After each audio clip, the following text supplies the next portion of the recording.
નમસ્કાર મિત્રો, સ્વાગત છે તમારું આપણી યુટ્યુબ ચેનલમાં। અને આજે આપણે વાત કરીએ માતા બ્રહ્મચારિણી વિશે। દરેક જીવનના હૃદયમાં બિરાજમાન દેવીનું બીજું સ્વરૂપ શક્તિ વિગ્રહ બ્રહ્મચારિણી અથવા તપસ્વરણી છે। માતાના બીજા સ્વરૂપનો હેતુ અને સ્વભાવ સત્ય, મન અને આનંદમય બ્રહ્માને પ્રાપ્ત કરવાનો છે। તેમની આભા પૂર્ણ ચંદ્રની જેમ શુદ્ધ અને તેજસ્વી છે। તેમની શક્તિનું સ્થાન સ્વાધિષ્ઠા ચક્રમાં છે। તેના એક હાથમાં કમંડલ અને બીજા હાથમાં મંત્રોચ્ચાર્ય છે।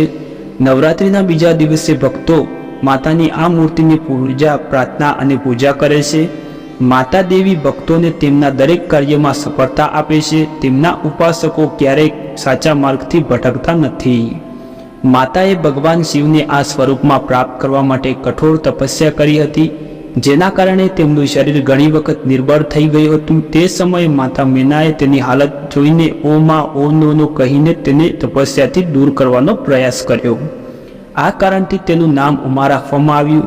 તે સમયે માતા અત્યંત સુગ્યમ સ્વરૂપમાં પણ શિવને પ્રાપ્ત કરવા માટે તપસ્યા કરતી રહી। તેમનો મહિમા ત્રણેય લોકમાં ફેલાયો છે। પછી બ્રહ્માએ આકાશના અવાજ દ્વારા ભગવાન શિવને તેમના પતિ તરીકે પ્રાપ્ત કરવાનું વરદાન આપ્યું।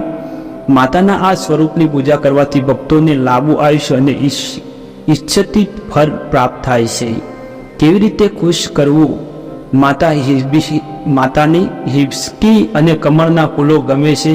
નવરાત્રિના બીજા દિવસે આ પુષ્પો અર્પણ કરીને સાકર, ખાંડ અને પંચામૃત ચડાવવાથી દેવી માતા ખૂબ જ ઝડપથી પ્રસન્ન થાય છે અને દીર્ઘાયુષ્ય અને સૌભાગ્ય આપે છે। જે ભક્ત શયનથી મુક્ત થઈને તેની સ્તુતિ કરે છે તે ત્રણેય લોકોમાં વિજય બને છે। તો મિત્રો, આપણે વાત કરીએ નવરાત્રિ ક્યારે ઉજવાશે। દર વર્ષ નવરાત્રિ અલગ અલગ તારીખે તિથિ મુજબ આવતી હોય છે। હિન્દુ પંચાંગ મુજબ આ વર્ષ નવરાત્રિ ઉજવણી 3 ઓક્ટોબરથી શરૂ થઈ ગઈ છે અને 12 ઓક્ટોબર પૂરું થશે અને 13 ઓક્ટોબરના દિવસે દશેરાની ઉજવણી કરવામાં આવશે। તો આ વિડીયો ગમ્યો હોય તો વિડીયોને લાઇક કરી દેજો અને આપણી ચેનલ પર નવા હોય તો ચેનલને સબસ્ક્રાઈબ કરવાનું ના ભૂલતા।